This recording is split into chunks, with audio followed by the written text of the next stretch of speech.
एक महत्त्वाची बातमी आहे। रमेश म्हात्रेला दिलासा देणारा जामीन अखेर मुंबई उच्च न्यायालयाने रद्द केलेला आहे आणि त्यामुळे रमेश म्हात्रेला पुन्हा तुरुंगात जावं लागणार आहे। न्यायालयाने त्यांना आज शरण येण्याचे आदेश दिले आहेत। विशेष म्हणजे या प्रकरणातील इतर समर्थकांना दिलेला जामीन सुद्धा उच्च न्यायालयाने रद्द केलेला आहे। तर आज या प्रकरणी सुनावणी सुद्धा होणार आहे। रमेश म्हात्रेला अखेर दिलासा नाही हेच आपण पाहतोय।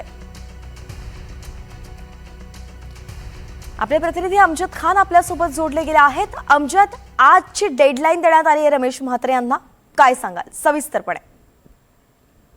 वास्तविक शिवसेना शिंदे गटाचे नगरसेवक रमेश म्हात्रे यांना आणि त्यांच्या कार्यकर्त्यांना मुंबई उच्च न्यायालयाने मोठा धक्का दिलाय। कारण की रमेश म्हात्रे यांची मेडिकल ग्राउंडवर त्यांना जामीन मिळालं होतं आणि त्यानंतर त्यांचे जे कार्यकर्ते 3 कार्यकर्ते जे जेलमध्ये आहेत त्यांना देखील शुक्रवारी संध्याकाळी जामीन देण्यात आला होता। काल त्यांची जेलमधून सुटका होणार होती, मात्र काल शनिवारी उच्च न्यायालयाने या प्रकरणाची दखल घेतली। कारण की इंडियन मेडिकल असोसिएशन आणि इतर जे विविध संघटना आहेत ते आक्रमक झाले होते।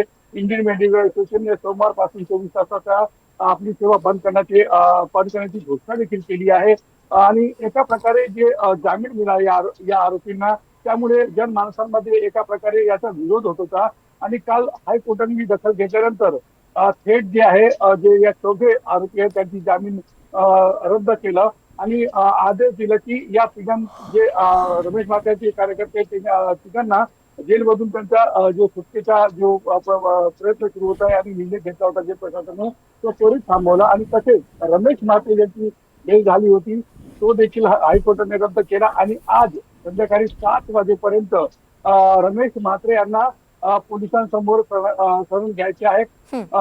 नगर पोलिसांनी यासाठी तयारी देखील सुरू केली आहे। रमेश म्हात्रे 5 वाजेपर्यंत आले नाही तर कोर्टाने त्यांची संपूर्ण संपत्ती जप्त करण्याचे देखील आदेश दिला आहे। सर्वात महत्वाचा निर्णय आहे। त्यामुळे रमेश म्हात्रे यांना कसा बसा पोलिसांसमोर यायचे आहे आणि जे 4 दिवसापासून असं सांगितलं जात आहे की ते अज्ञातवासात आहेत, ते कुठे पण जे कुठेही असो, परंतु त्यांना आज 5 वाजेपर्यंत पोलिसांसमोर यायचे आहे आणि पोलिसांनी यासाठी तयारी देखील दर्शवली आहे।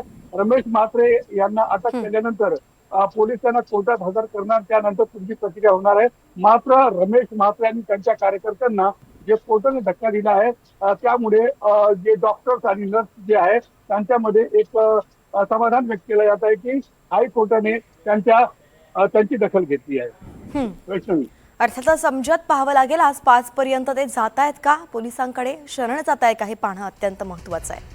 धन्यवाद सविस्तर माहितीसाठी।